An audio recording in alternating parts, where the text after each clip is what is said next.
Yen nganti kowe lali janjimu ning pantai Klayan samar ati iki samar. Yen nganti kowe tega ninggal aku janji pacar.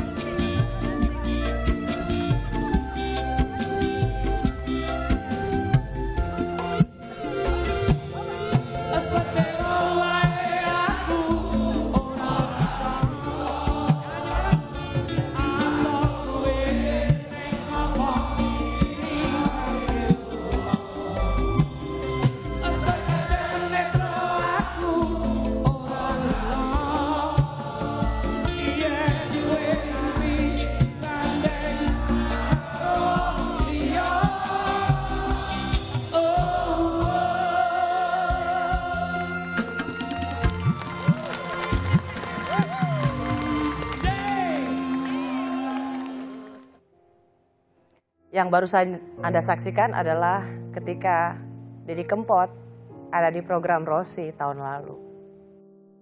Didi Kempot, sang maestro campur sari, mengambil nama Kempot dari kelompok penyanyi trotoar. Musisi besar yang tak pernah lupa dari mana dia berasal. Masih kuat dalam ingatan kita. Konser amal Didi Kempot dari rumah yang disiarkan Kompas TV, dana sebesar 7,6 miliar rupiah terkumpul. Adalah seorang sahabat Didi Kempot yang menjadi salah satu pencetus ide ambiar ini. Dia adalah Blontang Pur. Hai, selamat malam Mas Blontang yang ada di Solo. Selamat malam Rosi. Saya ingat hari Selasa lalu saya menelpon Anda sambil menangis terseduh-sedan. Iya, sesungguhan. Nanya apa benar kabar ini. Mas Blontang adalah orang yang menghubungi pertama kali wakil pemimpin redaksi hari Jumat malam. Mas Didi Kempot mau bikin konser amal waktu itu. Hari Jumat, persiapannya kurang dari seminggu sebenarnya. Supaya pemirsa tahu apa sih sebenarnya yang ada di pikiran almarhum Didi Kempot waktu itu. Dadakan banget, tapi niat sekali ingin beramal.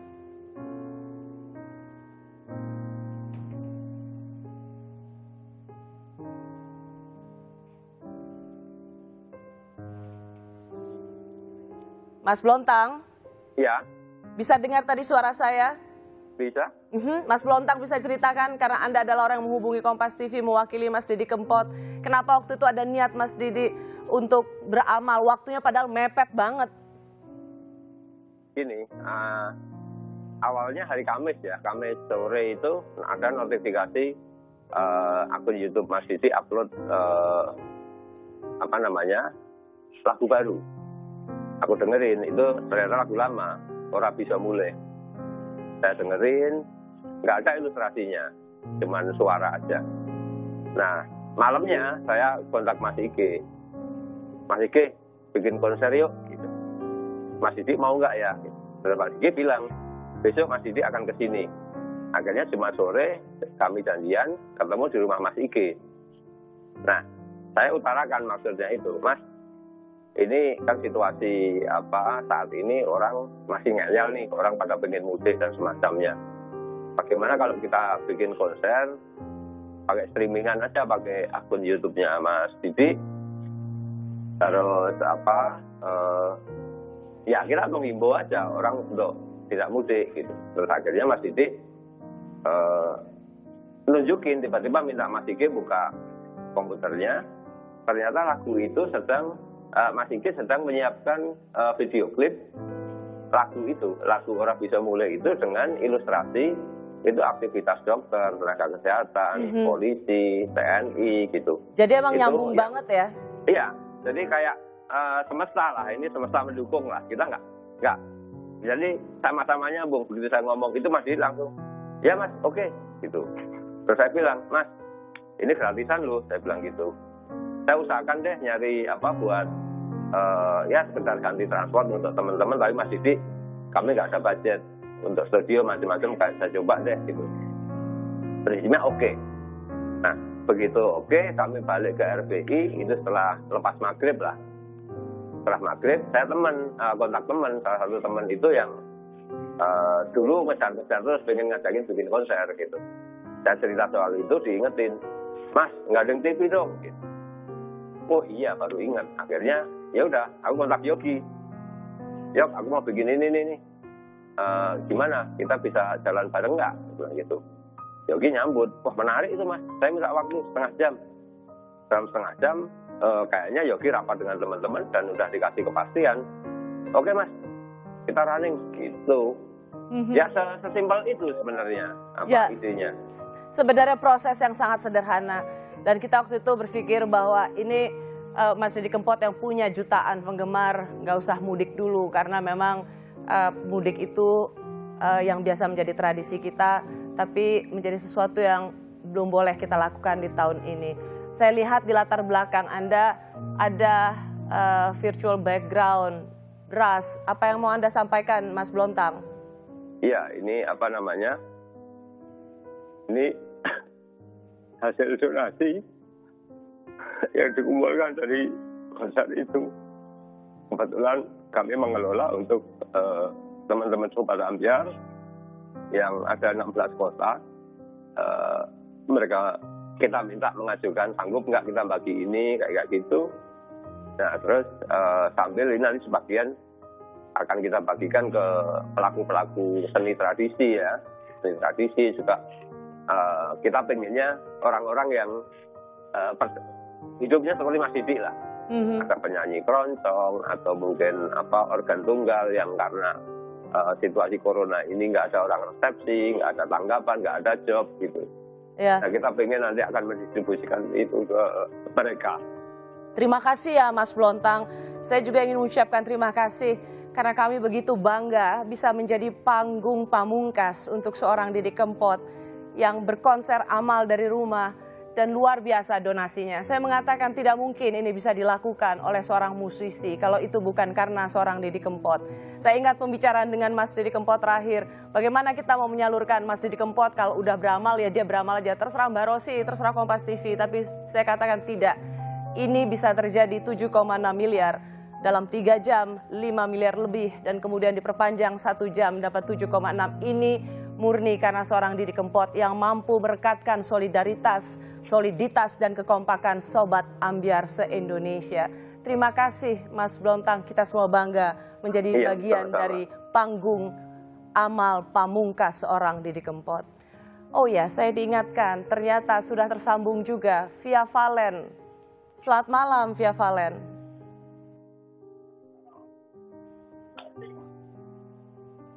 Hai Via Valen.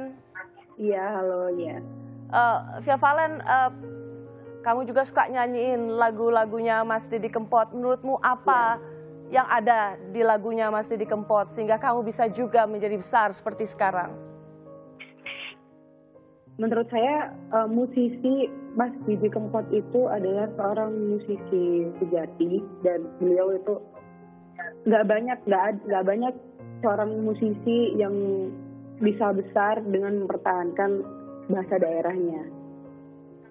Dan beliau berhasil.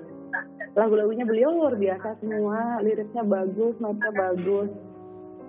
Jadi apapun lagu beliau dan siapapun yang bawain pasti masyarakat yang ngedengerin suka. Karena dasar dari lagunya sendiri sudah bagus. Ya. Menurutmu, karena seorang Via Valen adalah seorang penyanyi, apa yang mau Via Valen teruskan dari seorang Didi Kempot? Melestarikan bahasa Jawa. Tetap bernyanyi dari panggung ke panggung dengan menciptakan lagu-lagu yang berbahasa Jawa. Sepertinya itu yang bisa saya lakukan sampai nanti. Ya, kita semua bangga dengan bahasa Jawa dan semua bahasa-bahasa yang ada di Indonesia. Saya mau sebentar ke Mas Blontang. Saya tahu persis bagaimana dalam berinteraksi keseharian atau kepribadian seorang Didi Kempot. Ia adalah musisi besar, ia berasal dari jalanan dan kemudian besar, dia punya panggung besar. Tapi ia adalah musisi yang tidak pernah lupa asalnya, kacang yang tak pernah lupa kulitnya. Apa yang bisa Anda lihat dari keseharian yang mencerminkan karakter ini? Iya, dalam setahun terakhir ini ya setelah Mas Didi ngehit lagi itu, kebetulan kan sering saya menyertai Mas Didi ke Jakarta, ke Surabaya gitu. Satu yang paling berkesan pada diri saya adalah Mas Didi sama sekali nggak berubah, dan saya juga lama hidup di jalanan menggelandang dengan seniman itu cukup lama. Mas Didi sangat menurut saya dalam tanda petik sampai sekarang pun masih gembel menurut saya semangatnya. Dalam arti begini, Mas Didi itu saya lihat misalnya ketika di bandara ngelihat portis gitu, kadang-kadang refleks aja dia ngeluarin dompet dia kasih. Di stasiun juga seperti itu. Kemudian pernah di Pekalongan waktu itu selesai show, mampir di sebuah rumah makan Padang kecil sebenarnya. Sudah tengah malam, ada pengamen datang. Tiba-tiba Mas Didi datang menyapa, kamu siapa, dari mana? Tiba-tiba takjubnya itu dipinjam Mas Didi yang nyanyi gitu.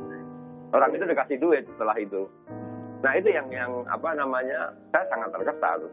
Mas Didi kalau kita ngeliat kostumnya, mau bajunya, celananya, sepatunya gitu-gitu aja. Termasuk cerita juga Mas Blontang, kalau nginep di Hotel Jakarta dipilih satu kamar yang bisa melihat pojokan trotoar tempat almarhum suka ngamen. Iya, salah satu ada beberapa hotel favorit ya, tapi tergantung yang ngundang. Kalau misalnya dia, Mas Didi kan nggak pernah mau minta gitu. Jadi uniknya itu dia ditidurin di mana itu kan nggak pernah protes. Cuman kalau dia ditaruh di sekitaran Sleepy, entah itu di Hotel Ibis atau di Santika itu dia seneng banget karena dia bisa melihat dari situ kan bisa melihat perempatan Sleepy kayak gitulah. Yeah. Itu yang mengingatkan masa lalunya karena Mas Didi salah satu perjalanan panjangnya yang sangat keras itu ada di sekitar Sleepy Palmerah. Seorang Didi Kempot, ia menjadi besar. Yeah. Karena ia tidak pernah lupa dari mana ia berasal. Via Valen, apa lagu favoritmu yang diciptakan oleh Mas Didi Kempot? Banyak. Paling suka Sewu Kuto. Sewu Kuto. Boleh nggak aku dengar Via Valen sedikit aja nyanyiin Sewu Kuto? Sewu Kuto uwes saliwati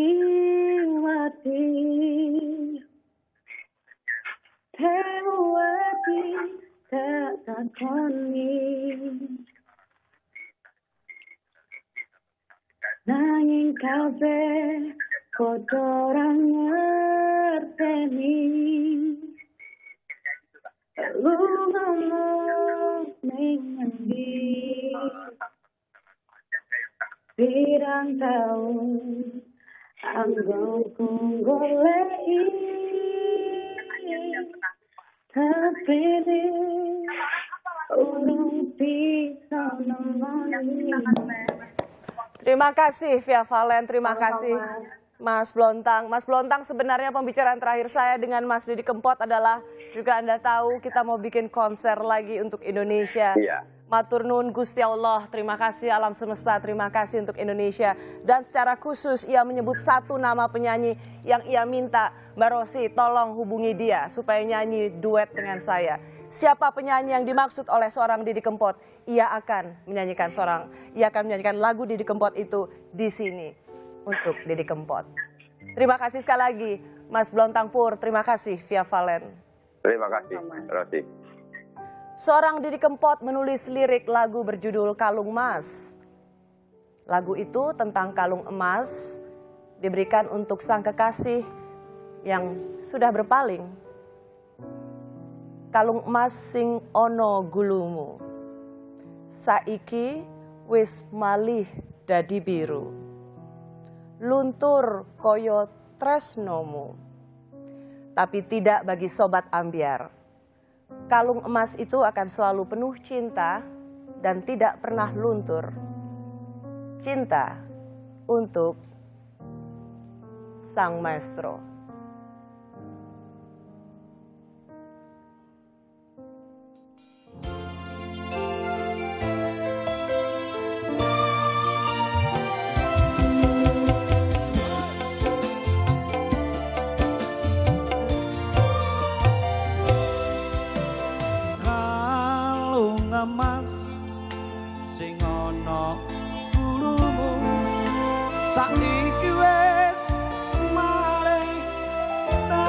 biru luntur kaya tresnamu luntur kaya atim saiki kowe lali karo aku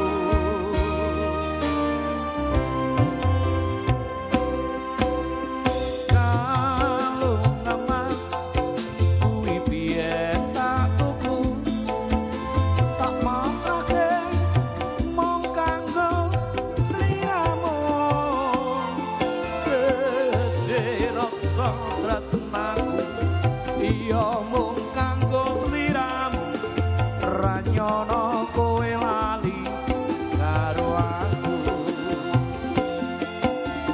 loro atiku keloro-loro rasane nganti tembus nang dada